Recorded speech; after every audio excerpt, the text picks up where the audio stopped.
Hello friends, welcome to Samayal. இன்றைக்கி நம்ம சூப்பரான டேஸ்டியான பாசிப்பருப்பு பாயாசம் எப்படி செய்கிறதுன்னு பார்க்கலாம் ஃப்ரெண்ட்ஸ். பச்சரிசி இந்த மாதிரி ஒரு அரை மணி நேரம் ஊற வச்சுக்கோங்க. பச்சரிசி கொஞ்சம் கூடவே ஏலக்காய் சேர்த்துக்குங்க. அப்புறம் தேங்காய் ஆட் பண்ணிவிட்டு இதை எல்லாமே நல்லா அரைச்சி அதனோட பால் எடுத்துக்கலாம்.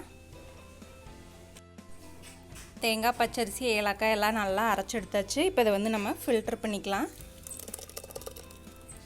ஃபில்டர் பண்ணி தேங்காய் பால் அந்த தனியை வடித்து எடுத்துக்கோங்க.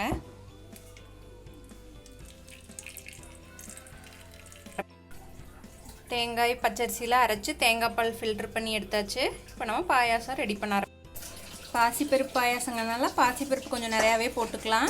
பாசிப்பருப்பு இந்த மாதிரி லைட்டாக கொஞ்சம் நேரம் ஊற வச்சுட்டு இதை தண்ணி கொஞ்சம் நேரம் வேக வச்சு எடுத்துக்கோங்க. பாருங்கள், பாசிப்பருப்பு இப்போ நமக்கு நல்லா வெந்துருச்சு. பாயாசத்துக்கு தயார் பண்ணலாம். பருப்பு ஒரு பாத்திரத்தில் வேக வச்சுருக்கேன். அந்த வெந்துட்டுருக்கிற நம்ம அந்த பாசிப்பருப்பு கூடவே நம்ம அரைச்சி வச்சுருக்கிற தேங்காய் பாலை ஆட் பண்ணிக்கலாம். ஃபஸ்ட்டு அரைச்சோம் இல்லையா, தேங்காய் பால் ஊற்றிட்டிங்கன்னா கை விடாமல் கிளறிட்டே இருங்க.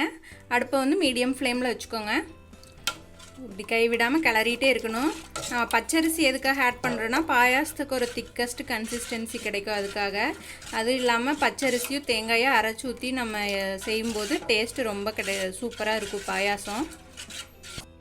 பாருங்கள், தேங்காய் பால் ஊற்றி ஒரு 5 நிமிஷம் அப்படியே கிளறி விட்டுட்டு நம்ம அடுத்தது கொஞ்சமாக வெல்லத்தை ஆட் பண்ணிக்கலாம்.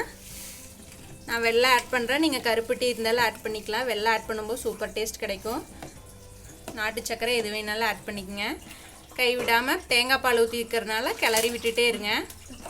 ஒரு 2 மினிட்ஸ் அப்படியே நல்லா வெள்ளம்லாம் கரைஞ்சி ஒரு லேசாக கொதி வரட்டும். பாயாசம் தயாராகிடுச்சு. இப்போது நெய்யில் கொஞ்சமாக முந்திரி வச்சு கூட சேர்த்துருங்க. முந்திரியை மட்டும் ஆட் பண்ணும்போது சூப்பராக இருக்கும் பாயாசம். உங்களுக்கு வேணுன்னா நீங்கள் கிஸ்மிஸ் ஆட் பண்ணிக்கலாம். எல்லாம் நல்லா கலந்து விட்டுருங்க. சூப்பரான பாயாசம் தயாராகிருச்சு. இதே மாதிரி உங்களுக்கு பாசிப்பருப்பு பாயாசம் செஞ்சு பாருங்கள். ரொம்ப சுவையாக இருக்கும், ரொம்ப ஹெல்த்தியும் கூட. குழந்தைங்க ரொம்ப விரும்பி சாப்பிடுவாங்க. இந்த வீடியோ யூஸ்ஃபுல்லாக இருந்தவங்க ஃப்ரெண்ட்ஸ்க்கு ஷேர் பண்ணிக்கோங்க. எங்களோட சேனலை சப்ஸ்கிரைப் பண்ணுங்கள்.